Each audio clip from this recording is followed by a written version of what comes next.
জিবরাইল আইসা গেছে। আল্লাহ ডাক দেখো মাইয়াত্তাকিল্লাহ, হে আউফ ইবনে মালিক, হে সালেম, হে আমার নবী, হে সালেমের আম্মা, তোমাদেরকে বলছি শোনো, যারা আল্লাহর উপরে তাওয়াক্কুল করবে, আল্লাহর উপরে ভরসা করবে, আল্লাহর ভয় অন্তরে জায়গা দেবে, ইস্তেগফার বেশি বেশি করবে, তার জন্য দুইটা পুরস্কার। কয়টা পুরস্কার? এক নম্বর ইয়াজআল্লাহু মাখরাজা, তার রাস্তা যত বন্ধ করুক, যাতে যত বড় অপহরণই তারে করুক না কেন, যত বন্দিশালাই তাকে গৃহবন্দী করুক না কেন, ইয়াজআল্লাহু মাখরাজা, আমি আল্লাহ তার রাস্তা খুলে দেব। সুবহানাল্লাহ। সুতরাং সালেমের এই বন্দিশালা থেকে মুক্তি আর কেউ দেয় না, আমি আল্লাহ দিয়েছি। আল্লাহু আকবার। শুধু অপহরণ থেকে ছুটে আসবে খালি হাতে তাই নয়, ওয়ায়ারযুকুহু মিন হাইসু লা ইয়াহতাসিব, তাকে এমন জায়গা থেকে রিজিকের ব্যবস্থা করব সেখান থেকে রিজিক পাওয়ার কল্পনাও করে না। সুবহানাল্লাহ। এ আও, তুই কি কল্পনা করছিলেনি যেদিন তোর ছেলে সালেম রে পাবে এই দিন 100 উট পাইবে? কল্পনা করছিল নি? করছিল? আশা করছিল? ছেলে মেয়ে যদি অপহরণ হয় তাহলে উল্টা আরো টাকা দেওয়া লাগে। সন্ত্রাসীরা কি বলে, ও গাটাইলের জঙ্গলের ভিতরে দলাপাড়া বাজারের পশ্চিমটা ওই যে ব্রিজটা আছে না, ব্রিজের কোনার মধ্যে রাত 3টা বাজে 2 লাখ টাকা লয়ে আসবেন, আইসার টাকাটা থুয়ে চলে যাবেন। এর 2 ঘন্টা পরে ফজরের আজানের আগ দিয়ে এসে আপনার ছেলেরে হাত পা বাঁধা অবস্থায়, চোখ মুখ বাঁধা অবস্থা পাইবেন। এইটুকু 2 লাখ টাকা দিলে আপনার ছেলে পাইবেন, নালে পাবেন না। ও বাবা, আইতাছি রাত 2টা বাজে, 2 লাখ না 2.5 লাখ দিব, তুমি আমার হুদ দে। কথা কোন ঠিক না? তাহলে ছেলে যেদিন পায় এদিনকে টাকা পায় না, টাকা দিতে হয়। অপহরণটা কৃত সম্পদ সন্তান পাওয়ার দিন কি টাকা উল্টা পায়, গরু ছাগল উট পায় না, আরো দিতে হয়। আর হযরত সালেমের বাবা সালেমরও পাইছে, আর 100 উট পাইছে। সুবহানাল্লাহ। কেন? ওই যে নবী তারা শিখাইছিল আস্তাগফিরুল্লাহ ওয়া আতুবু ইলাইহি, তুমি পড়ো, বেশি পড়ো আস্তাগফিরুল্লাহ ওয়া আতুবু ইলাইহি। আউফ ইবনে মালিক খুশিতে সিজদায় পড়ে গেছে। সালেম কয়, ইয়া রাসূলুল্লাহ, আমার বাবা যেহেতু প্রথম উটগুলো গ্রহণ করতে চায় নাই, আপনি জিব্রাইলকে এনে ফতোয়া দেওয়ার পরে উটগুলো গ্রহণ করছে, এই জন্য সবটা উট আমার বাবারে দিব না, 50টা আপনারা দিলাম আর 50টা আমার বাবার মায়ের দিলাম। যেরকম সুবহানাল্লাহ। নবী কন্যা, তুই যদি না দিতে তাহলে আমি ছায়া হইল নিতাম। যেরকম সুবহানাল্লাহ। যেহেতু খুশি দিয়ে লাইছ, নিসফুল্লি ও নিসফুল্লি আবাইকা, অর্ধেক আমার অর্ধেক তোর পিতামাতার। যেরকম আল্লাহু আকবার। মেরে ভাই দোস্ত বুজুর্গ, এই জন্য কি বুঝলাম, আল্লাহ নবী বলে মাল্লাজিমাল ইস্তিগফার, ওই যে হাদিসটা, মাল্লাজিমাল ইস্তিগফার, যে ইস্তিগফারকে আঁকড়িয়ে ধরবে 3টা পুরস্কার। 1 নম্বর হলো জাআলাল্লাহু লাহু মিন কুল্লি যিকিন মাখরাজা, আল্লাহ তাকে সমস্ত সংকীর্ণ পথ তার জন্য খুলে দিবেন। 2 নম্বর মিন কুল্লি হাম্মিন ফারাজা, সকল দুশ্চিন্তা থেকে তারে মুক্তি দিবেন।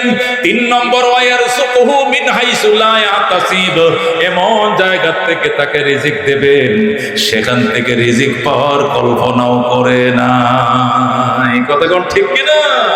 সালেমের বাবা কি কল্পনা করছিল যেদিন সালেমরে পাবে ওই দিন 100 উটও পাবে? কল্পনা করছে? কে দিছে? আল্লাহ। আল্লাহু আকবার। এই জন্য মেরে ভাই দোস্ত বুজুর্গ, ইস্তেগফার করো। কোনো ওলি হয় নাই, কোনো বুজুর্গ হয় নাই, কোনো নবী হয় নাই, কোনো সাহাবী হয় নাই ইস্তেগফার ছাড়া। কথা ঠিক কিনা? হযরত ইমাম আহমদ ইবনে হাম্বল রাহমাতুল্লাহ আলাইহি কিতাব লেখেন ফজিলাতুল ইস্তিগফার লি আহমদ ইবনে হাম্বল। আল্লাহু আকবার। ফজিলাতুল ইস্তিগফার লি আহমদ ইবনে হাম্বল। আহমদ ইবনে হাম্বল রাহমাতুল্লাহ আলাইহি ইস্তিগফারের ফজিলত সম্পর্কে কিতাব লিখছেন।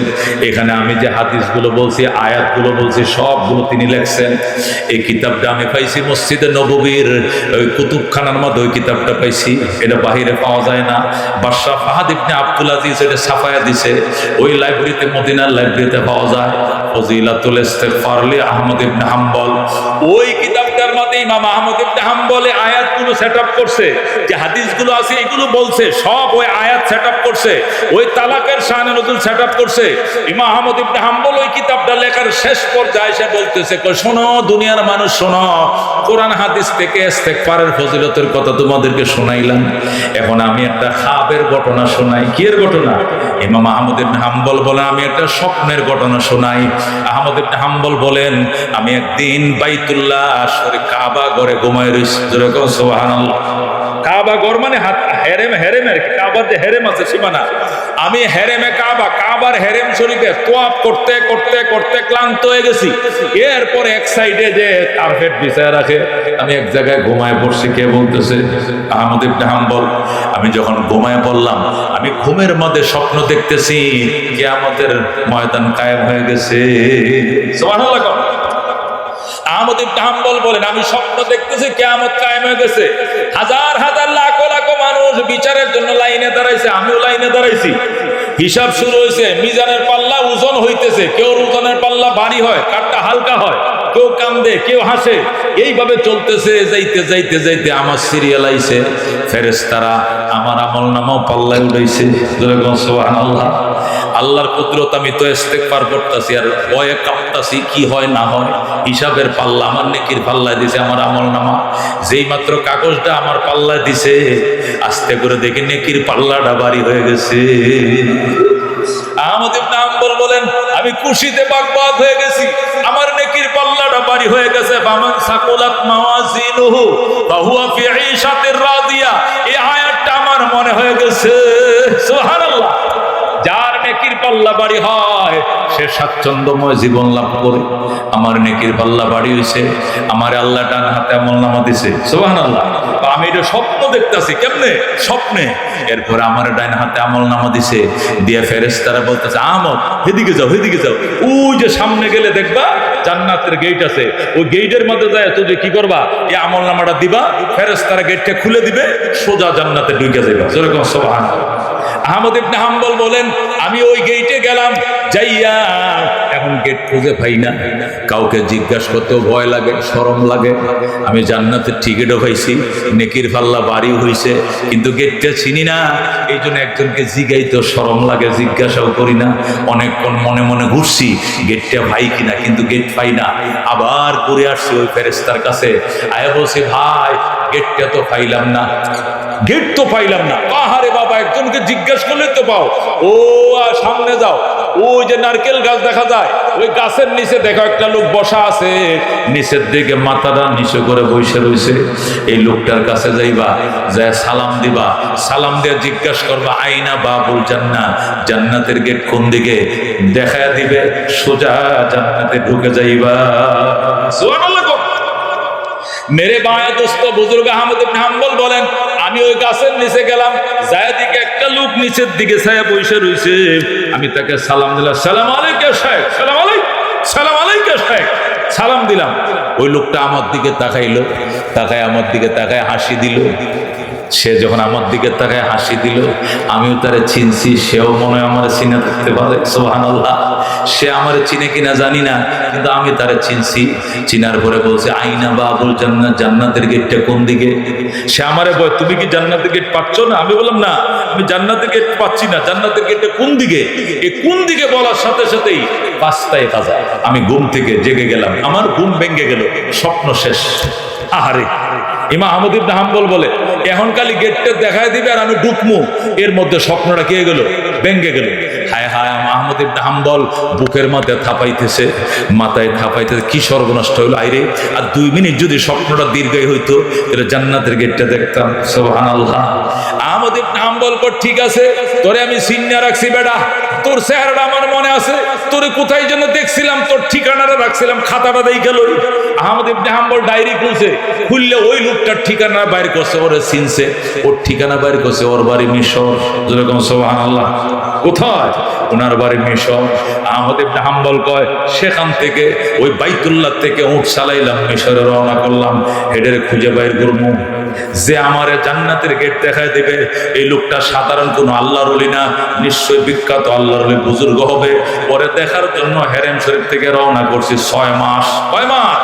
6 6 মাস লাগছে তারে খুঁজে বাইর করতে।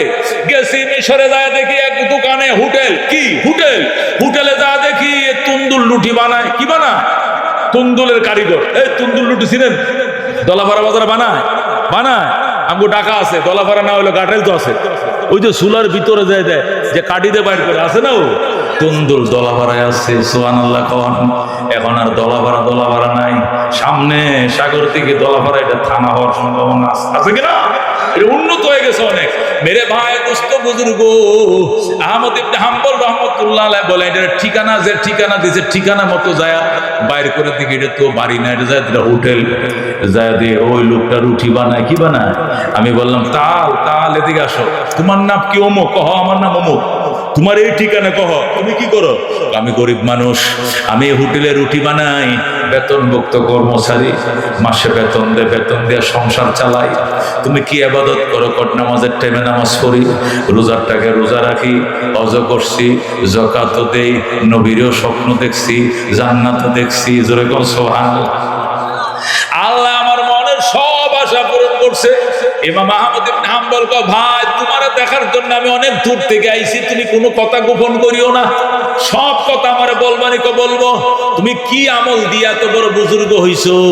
ইমাম আহমদ ইবনে হাম্বল জিজ্ঞেস করছে, কোন আমল দিয়া এত বড় বুজুর্গ হলে?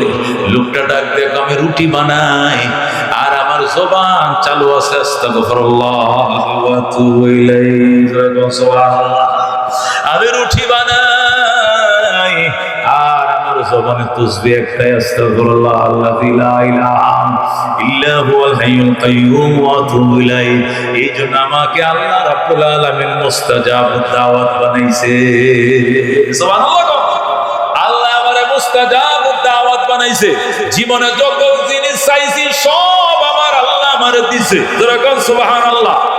আহমদ ইবনে হাম্বল কয়, তোমার কি সব আশা পূরণ হয়েছে? কয়, জীবনে সব আশা পূরণ হয়েছে। কি আশা? কয়, মক্কা গেছি, মদিনা দেখছি, রওজা দেখছি, মুসা নবীর মাজার দেখছি, ইমাম শাফির মাজার দেখছি, এই দেখছি ওই দেখছি, নবীর স্বপ্ন দেখছি, রওজা দেখছি, হজ করছি, যাকাত দিছি, সব করছি। আর কোন আশা বাকি আছে? কয়, কিচ্ছু বাকি নাই। আহমদ ইবনে হাম্বল বলে, একটা আশাও কি তোর বাকি নাই? কয়, একটা বাকি আছে। কয়, কোনটা? কয়, 40 লক্ষ হাদিস মুখস্থ একজন ইমাম, ওই ইমামের নাম হলো আহমদ ইবনে হাম্বল। এই লোকটারে দেখার বড় শখ আছিল জীবনে, কিন্তু দেখতে পারি নাই, কারণ রুটি বানাই গরিব মানুষ, ছুটি পাই না, হোটেলওয়ালা আমার ছুটি দেয় না। যদি ছুটি পাইতাম, এখান থেকে লোকটারে পাইতে একটু তোর দেরি লাগবে, 1 মাসের পর যাইতে হবে। একটা আশা আমার বাকি আছে, আহমদ ইবনে হাম্বলকে দেখতে পারি নাই, 40 লক্ষ হাদিস মুখস্থ। সুবহানাল্লাহ। এই লোকটারে দেখাই, এইটাই আমার শেষমেশ আশা, এইটাই বাদার সব আশা পূরণ হইছে। আহমদ ইবনে হাম্বল কয়, বেটা এইটাও তো আল্লাহ আজকে তোর পূরণ করে দিছে। সুবহানাল্লাহ। এটাও তোর পূরণ হয়ে গেছে। এখন রুটির মেকারে কয়, এটা কেমনে পূরণ হইল? বা আনা আহমদ ইবনে হাম্বল, আমি আহমদ ইবনে হাম্বল। رزينا قسمة الجبار فينا لنا علم وللأعداء مال فإن المال لا يفنى عن قريب وإن العلم يبقى لا يزال لقد زان البلاد ومن عليها إمام المسلمين أبو حنيفة فما في المشرقين له نذير ولا في المغربين ولا بكفر سبحان الله। मेरे भाई दोस्त बुजुर्ग अल्लाह नबी बोलेन माल्लाजिमाल इस्तिगफार, যে ব্যক্তি ইস্তিগফারকে আঁকড়ে ধরবে আল্লাহ তাকে 3টা পুরস্কার দিবে। জাআলাল্লাহু লাহু মিন কুল্লি যিকিন মাখরাজা ওয়া মিন কুল্লি হাম্মিন ফারাজা ওয়া ইয়ারযুকুহু মিন হাইসু লা ইয়াহতাসিব। मेरे भाई दोस्त बुजुर्ग, লোকেরা শেরে খুদা হযরত আলী রাদিয়াল্লাহু তাআলা আনহুকে জিজ্ঞাসা করছেন, আলী ইস্তিগফারের এত মর্যাদা কেন রে আলী? ইস্তিগফারের এত পাওয়ার কেন? ইস্তিগফার করলে আল্লাহ এই দে ওই দেয়। আল্লাহ কাফা কুলতুস্তাগফিরু রাব্বাকুম ইন্নাহু কানা গাফফারা ইউরসিলিস সামা আলাইকুম মিদরারা ওয়া ইউমদিদকুম বিআমওয়াল ওয়া বানিনা ওয়া ইয়াজআল লাকুম জান্নাত ওয়া ইয়াজআল লাকুম আনহারা। ইস্তিগফার ওয়ালাকে আল্লাহ কেন এত পুরস্কার দিছে, এটার ভিতরে কি লুকায় রাখছে আল্লাহ? হযরত শের খুদ আলী কো বুঝো না, বুঝবা না। আনা মদিনাতুল ইলমে, নবী বলছেন আনা মদিনাতুল ইলমে আলিয়ুন বাবুহা। আমি ইলমের মহানগরী, আর আলী হইল এই মহানগরের প্রধান ফলক। গেট গেট গেট, জোরে বলুন আল্লাহু আকবার। এটা শেরে খোদা আলী জানে, আর কেউ জানে না। এই জন্যই তো আপনার দরবারে আসছি। বলেন আলী, ইস্তেগফারের এত পাওয়ার কেন? আল্লাহ নবী সাল্লাল্লাহু আলাইহি সাল্লাম বলেন, আমি তোমারে জিজ্ঞাসা করি আয়াতুল কুরসির এত পাওয়ার কেন? সুবহানাল্লাহ। আয়াতুল কুরসির পাওয়ার যে কারণে, ইস্তেগফারের পাওয়ার একই কারণে। সুবহানাল্লাহ। ওই লোকটাকে আমি তো এটাও বুঝি না, আয়াতুল কুরসির পাওয়ার কি কারণে? হযরত আলী বলেন আয়াতুল কুরসির ভিতরে ইসমে আযম লুকায় আছে। সুবহানাল্লাহ। কি আছে? আয়াতুল কুরসির ভিতরে ইসমে আযম আছে। ওই ইসমে আযমটা ইস্তিগফারের ভিতরে আছে। আল্লাহু আকবার। এখন লোকটা জিজ্ঞেস করে, আলী ইসমে আযমটা কোনটা? হযরত আলী বলেন ওয়া হুয়াল হাইয়ুল কাইয়্যুম। আল্লাহু আকবার। আল্লাহু লা ইলাহা ইল্লা হুয়াল হাইয়ুল কাইয়্যুম। চিরঞ্জীব, চিরজীবী, এটা হলো ইসমে আযম। আল্লাহু আকবার। এটা আয়াতুল কুরসির মধ্যে আল্লাহু লা ইলাহা ইল্লা হুয়াল হাইয়ুল কাইয়্যুম, এটা যেরকম আছে আস্তাগফিরুল্লাহ আল্লাযী লা ইলাহা ইল্লা হুয়াল হাইয়ুল কাইয়্যুম অবিকল আছে। সুবহানাল্লাহ। ওই সাহাবী জিজ্ঞাসা করে, আলী হাইয়ুল কাইয়্যুম যে ইসমে আযম, এটা তুমি কেমনে বুঝলা? নবী কইছেনি? নবী কইছেনি তোমার কানে কানে? তুমি বলো নবী নি বলছে, কোন নবী বলে নাই? তাহলে তুমি কেমনে বুঝলা হাইয়ুল কাইয়্যুম এটা ইসমে আযম? আলী কইরা আমি অনুমান করে কইছি। অনুমানটা করছো কেমনে? অনুমানটা করছি বদরের যুদ্ধে। আল্লাহু আকবার। বদরের যুদ্ধে যখন আমরা ছিলাম 313 জন। কথা কোন কয়জন? বদরের যুদ্ধ জীবনের প্রথম যুদ্ধ। আমরা সাহাবায়ে কেরাম ছিলাম মাত্র 313 জন, আর কাফের ছিল কতজন? 1000। জোরে কোন কয় হাজার? কাফের কয় হাজার? কাফেররা ছিল 1000, আমরা ছিলাম 313 জন। জীবনের প্রথম যুদ্ধ, এর আগে যুদ্ধ করার অভিজ্ঞতা আমাদের নাই। আমরা তো ভয়ে কাঁপতেছিলাম, ইয়া রাসূলুল্লাহ, হাবিবাল্লাহ, জীবনে যুদ্ধ করার অভ্যাস আমাদের নাই। এই জীবনের প্রথম যুদ্ধ, আমরা মাত্র 313 জন, কাফের হলো 1000। আল্লাহু আকবার। এত লোকের সঙ্গে নিরস্ত্র সাহাবায়ে কেরাম, নিরস্ত্র সাহাবায়ে কেরাম এত কাফেরের সাথে যুদ্ধ করে কেমনে পারবো? তখন নবী বলছিলেন, বাজান ভয় পাইও না, এই যে দাগ দিলাম এখানে আবু জাহেল, এখানে আবু জাহেলের উইকেট পড়বে। এই যে দাগ দিলাম, এটার মধ্যে উদবা, ওই দাগের মধ্যে সাইবা। নবীজি 70টা কাফের নাম বইলা বইলা দাগ দিছে। খোদার কসম, একটাও দাগ ওভারটেক করতে পারে নাই। যার নাম যেখানে বলছে সে সেখানে তার উইকেট পড়ে গেছে। আল্লাহু আকবার। হযরত আলী রাদিয়াল্লাহু তাআলা আনহু বলেন, আমাদের জীবনের প্রথম যুদ্ধ, এর আগে যুদ্ধ করার অভিজ্ঞতা আমাদের নাই। বদরের যুদ্ধ প্রথম যুদ্ধ, হিজরতের পরের বছর, দ্বিতীয় হিজরিতে। তাছাড়া আমরা মাত্র 313 জন, কাফেররা হলো 1000। তারা হলো অস্ত্র শস্ত্রে সজ্জিত, আমগর মোড়া একটা, আর অস্ত্র টস্ত্র কম, ডাল তরবারি কম। এই জন্য আল্লাহ নবী সাল্লাল্লাহু আলাইহি ওয়াসাল্লাম সিজদায় পড়ে কান্দে, আমাদেরকে ডাক দেয়া কো, সাহাবায়ে কেরাম রে, তোরা যুদ্ধ কর, আর আমি এই গুহার মধ্যে পইরা সিজদা করতেছি, ফেরেশতার বহর নামাবো। আল্লাহু আকবার। আলী বলেন, আমি একবার ময়দানে যাই, আরেকবার গুহায় আসি, একবার ময়দানে যাই, আবার গুহায় আসি। ময়দানে দেয় একটা কাফের হুতায় তুই, এরপরে দৌড়ে আইসা দেখি নবীর কি অবস্থা। আইসা দেখি নবী কাঁদতেছে, ইয়া হাইয়ু ইয়া কাইয়্যুম বিরহমাতিকা নাস্তাগীস। আল্লাহু আকবার। ওই দিন সর্বোচ্চ মিসাইল, সবচেয়ে পাওয়ারফুল ক্লাস্টার বোমা যেটা, ওইটাই তো ইউজ করছে। ওই দিনের মতো সংকটময় দিন সাহাবায়ে কেরামের জীবনে আর কোনোদিন যায় নাই, যেহেতু জীবনের প্রথম যুদ্ধ। তাছাড়া আমরা মাত্র 313 জন, কাফেররা 1000। আমাদের পেটে পাথর বান্ধা, আর তারা খায়া বলিয়ান, তাদের যুদ্ধের অভিজ্ঞতা আছে, আমাদের অভিজ্ঞতাও নাই। সংকটময় মুহূর্তে দামি মিসাইলটা ইউজ করছিল নবী। এই মিসাইলটা ছিল ইয়া হাইয়ু ইয়া কাইয়ুম বিরহমাতিকা নাস্তাগীজ। এই বলে যখন কান্না শুরু করলো, আলী বলেন একবার দেখি জিবরাইল আসছে, নবী মাথা উঠায় না। আরেকবার দেখি মিকাইল আসছে, আমার শ্বশুরে মাথা উঠায় না। আরেকবার দেখি মালাকুল মউত আজরাইল আসছে, নবী মাথা উঠায় না। আবার দেখি ইসরাফিল আসছে, মাথা উঠায় না। সাথে ৯,৫০০ ফেরেশতার বহর নাইমা গেছে।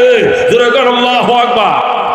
ওই দিন যে মিসাইলটা ইউজ করছিলেন, ইরানে যেরকম সর্বশক্তিমান মিসাইল আমেরিকার বিরুদ্ধে ইসরায়েলের বিরুদ্ধে ব্যবহার করে, আল্লাহর হাবিব ওই দিন শক্তিশালী মিসাইলটা কাফেরদের বিরুদ্ধে ব্যবহার করছিলেন। আর ওইটা ছিল ইয়া হাইয়ু ইয়া কাইয়ুম বিরহমাতিকা নাস্তাগীজ, ইয়া হাইয়ু ইয়া কাইয়ুম বিরহমাতিকা নাস্তাগীজ। আলী বলেন নবী এটা বলতে দেরি, ফেরেশতার বহর নামতে দেরি না। জোরে করে আল্লাহু আকবার। ওই দিনে আমি বুঝছিলাম হাইয়ুন কাইয়ুম এটা ইসমে আজম, আর ওই ইসমে আজম দিয়াই আল্লাহ আয়াতুল কুরসি সাজাইছে। আল্লাহু লা ইলাহা ইল্লা হুয়াল হাইয়ুল কাইয়ুম লা তাখুযুহু সিনাতুন ওয়ালা নাওম লাহু মা ফিস সামাওয়াতি ওয়া মা ফিল আরদ মান যাল্লাযী ইয়াশফাউ ইনদাহু ইল্লা বিইذনিহি ইয়ালামু মা বাইনা আইদিহিম ওয়া মা খালফাহুম ওয়া লা ইউহিতুনা বিশাইইন মিন ইলমিহি ইল্লা বিমা শাআ وسع كرسيه السماوات والارض। الله اكبر।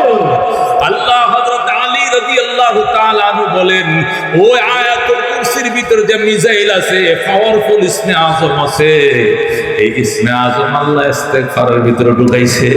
এইজন্য এটার পাওয়ার বেশি। আস্তাগফিরুল্লাহ আল্লাযী লা ইলাহা ইল্লা হুয়াল হাইয়ুল কাইয়ুম ওয়া আতুবু ইলাইহি লা হাওলা ওয়ালা কুওয়াতা ইল্লা বিল্লাহিল আলিয়্যিল আযীম। আল্লাহ নবী সাল্লাল্লাহু আলাইহি ওয়াসাল্লাম ইরশাদ করেন, ও গুনাহগার উম্মত, এই ইস্তেগফারটা ৩ বার পরে ঘুমাইবা। বালিশের মধ্যে মাথাটা দিয়া, বালিশের মধ্যে মাথা দিয়া, ডান গালের নিচে হাতটা দিয়া বলবো আস্তাগফিরুল্লাহ আল্লাযী লা ইলাহা ইল্লা হুয়াল হাইয়ুল কাইয়ুম ওয়া আতুবু ইলাইহি। তোমার গুনাহ যদি সাগরের ফেনা বরাবর হয় তবু মা, বালিকা রাশি বরাবর হয় তবু মা, পৃথিবীর গাছের পাতা বরাবর হয় তবু মা, মাপ মাপ। জোরে কর সুবহানাল্লাহ। এই জন্য মেরে ভাই দোস্ত বুজুর্গ, আল্লাহর নবী সাল্লাল্লাহু আলাইহি ওয়াসাল্লাম ইরশাদ করেন মা আসররা মান ইস্তাগফারা। قال رسول الله صلى الله عليه وسلم মা আসররা মান ইস্তাগফারা। ওই ব্যক্তি সীমা লঙ্ঘন করে নাই, বেশি গুনাহ করে নাই, যে ইস্তেগফার করছে। তার মানে কি, যদিও ডেইলি 100 বার তওবা ভাঙে, তবু তওবার কারণে আগের গুনাহ মাফ। জোরে বলুন সুবহানাল্লাহ। নবী বলেন মা আসররা মান ইস্তাগফারা, যে ব্যক্তি ইস্তেগফার করলো সে সীমা লঙ্ঘন করে নাই, ইসরা করে নাই। এইজন্য ভাইজান ইস্তেগফার করো। আল্লাহর নবী সাল্লাল্লাহু আলাইহি ওয়াসাল্লাম ইরশাদ করেন, আল্লাহ রাব্বুল আলামিন হাদিসের মধ্যে, হাদিসে কুদসির মধ্যে ইরশাদ করেন, বান্দা যখন আমার ভুইলা যায়, ভুইলা এদিক সেদিক দৌড়ায়, গাঁজা খায়, কলকি টানে, বৈশাখে মেলা করে, এই নানান পাপে জড়িত থাকে, এরপরে যখন আলেম ওলামার বয়ান শুনে তওবায় উদ্বুদ্ধ হয়, ইস্তেগফার বলতে শুরু করে, আল্লাহ রাব্বুল আলামিনের নবী বলেন আল্লাহ এত খুশি হয়, এত খুশি হয়। মরুভূমির মাঝখান দিয়ে যাইতেছে ব্যবসায়ী কাফেলা, যাইতে যাইতে যাইতে অনেক দূর যাওয়ার পর মরুভূমির মাঝখানে একটা গাছ পাইছে। এই গাছের নিচে সে উটটা রশি দিয়া বাইদ্যা, এরপরে ঘুমায় পড়ছে গাছের নিচে। উটটা রশি দিয়া বাঁধছে, এই উটের পিঠে তার খাবার, বুঝেন, আলাইহা তুআমুহু ওয়া শারাবুহু, উটের পিছনে তার খাবার, উটের পিঠের উপরে তার পানি, টাকা পয়সা, জুতা, কাপড় চোপড় সব উটের পিঠে। শুধু সে একলা নামছে, নামিয়া গাছের নিচে একটু শুইছে, হাতটারে বালিশ বানায় ঘুমাইছে, একটু ঘুমায় নেই, এরপরে সামনে আবার যাব। যখন সে ঘুমায় পড়লো, কিছুক্ষণ পর যখন চোখটা খুলছে, চোখ খোলার পর দেখে তার উট নাই। উট নাই, কিরে উট কই গেল? এদিক সেদিক তাকায়, চোখের জ্যোতি যত দূর পর্যন্ত যায়, এত দূর পর্যন্ত তাকাইছে, তার উট নাই। সে পেরেশান হয়ে গেছে। আল্লাহর দরবারে কান্দে, আল্লাহ এই যে আমার উটটা গেল, আমি তো বাড়িতেও যেতে পারবো না, ওই বাজারেও যেতে পারবো না, কারণ মরুভূমি পায়ে হেঁটে যাওয়া সম্ভব নয়। এই ভাজা ভালো, পাউডার রাখলে পাউডার পুড়ে যাবে, তাছাড়া পানির তৃষ্ণা কাতর হয়ে যাব। পানির টাঙ্কি তো উটের ফিডের উপরে, খাবার চিরা মুড়ি কলা দই সব উটের উপরে, টাকা পয়সা জুতা সব উটের পিঠের উপরে। আমি তো একা একা নামছিলাম একটু বিশ্রাম করতে। আল্লাহ গো, তুমি আমার কোন পরীক্ষায় ফেললা? ঠিক আছে, তোমার সিদ্ধান্তে আমি রাজি আছি।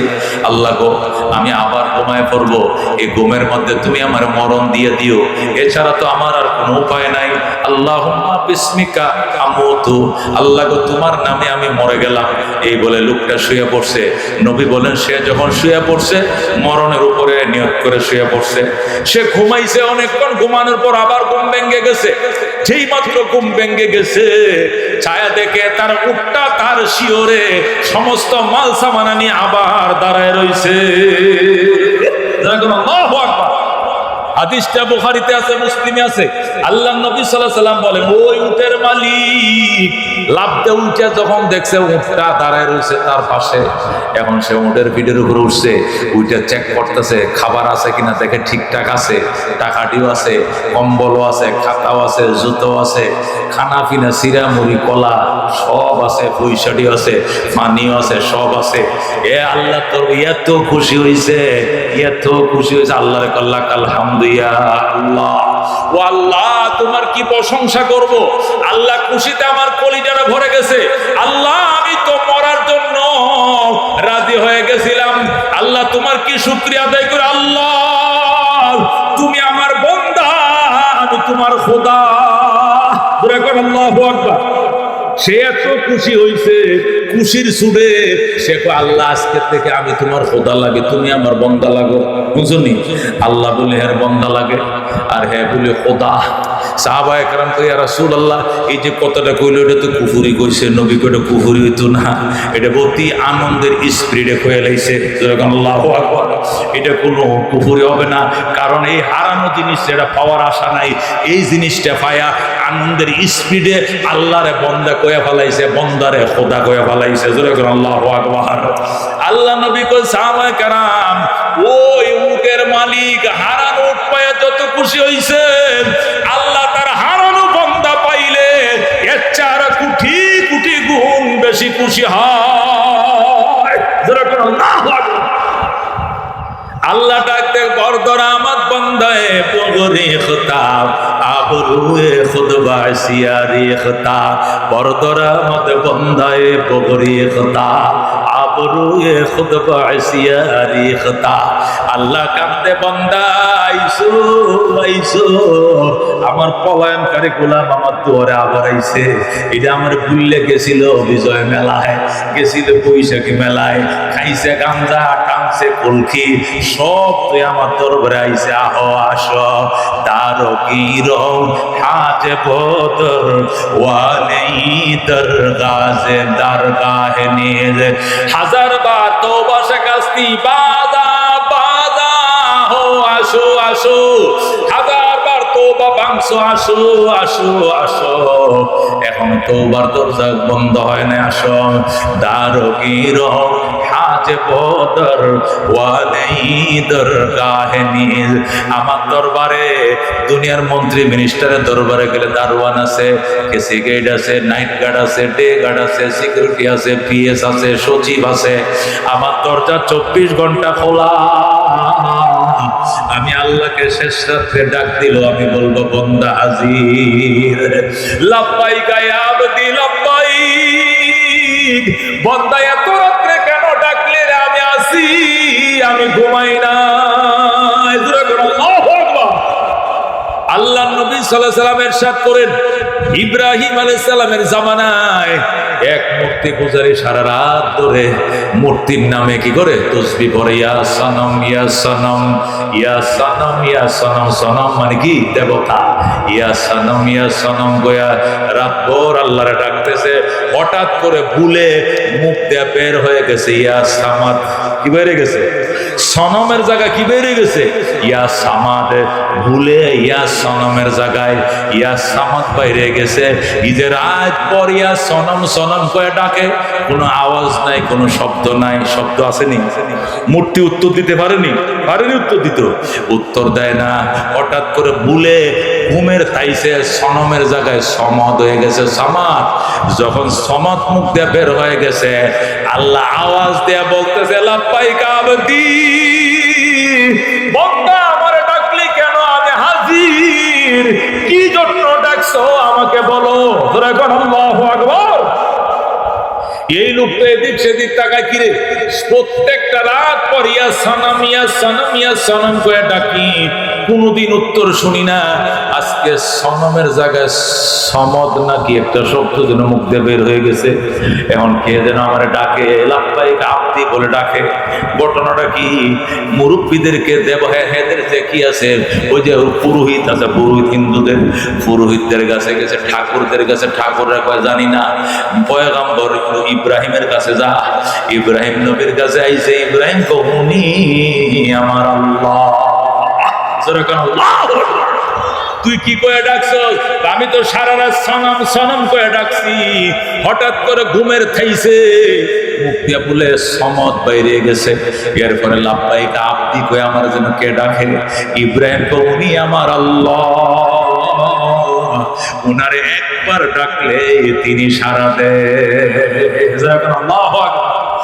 আর মাটির তৈরি দেবতা সারা জনম ডাকবা, সারা দিবে না। কতক্ষণ ঠিক কিনা? কারি ইব্রাহিম সাহেব রহমতুল্লাহ আলাই, উজানির কারি সাহেব রহমতুল্লাহ আলাই আল্লাহর রাতে জিকির করতে ডাকতো। ডাকতে ডাকতে ডাকতে ডাকতে ডাকতে মাঝে মাঝে উত্তর শুনতো। কোনোদিন যদি উত্তর শুনতে, আওয়াজ শুনতে দেরি হয়েছে, শুরু হয়ে গেছে আশায় আশায় জনম গেল খোদা, আশায় আশায় জনম গেল, সাইলা না ফিরিয়া। আর কত কাল তাকবো মাবুদ তোমার দিদার পানে চাইয়া। আর কত কাল তাকবো মাবুদ তোমার দিদার পানে চাইয়া। আল্লাহু আকবার। মেরে ভাই দোস্ত বুজুর্গ বলতেছিলাম, ইব্রাহিম আলাইহিস সালামের জামানায় ইয়া সনম সনম করে ডাকে, কোনো আওয়াজ নাই। কিন্তু তওবার কণ্ঠে, অনুশোচনার কণ্ঠে যখন মুখ দিয়ে বের হয়ে গেছে ইয়া সামাদ, আস্তে করে জবাব আসতেছে লাব্বাইক আবদি লাব্বাইক। আল্লাহু আকবার। এই জন্য মেরে ভাই দোস্ত বুজুর্গ, জীবনের কৃতকর্মের থেকে তওবা করতে কারা কারা রাজি আছে? হাত বাড়া। লিল্লাহ তাকবীর। আল্লাহ আমাদের জীবনের সমস্ত গুনাহ মাফ করে দাও। আমাদের আব্বা আম্মাকে মাফ করে দাও, আমাদের দাদা দাদিকে মাফ করে দাও, শ্বশুর শাশুড়িকে মাফ করে দাও, ছেলে মেয়েদেরকে মাফ করে দাও, যারা মাহফিলের আয়োজন করেছেন তাদেরকে মাফ করে দাও, শ্রোতা বক্তা সবাইকে কবুল করে নাও।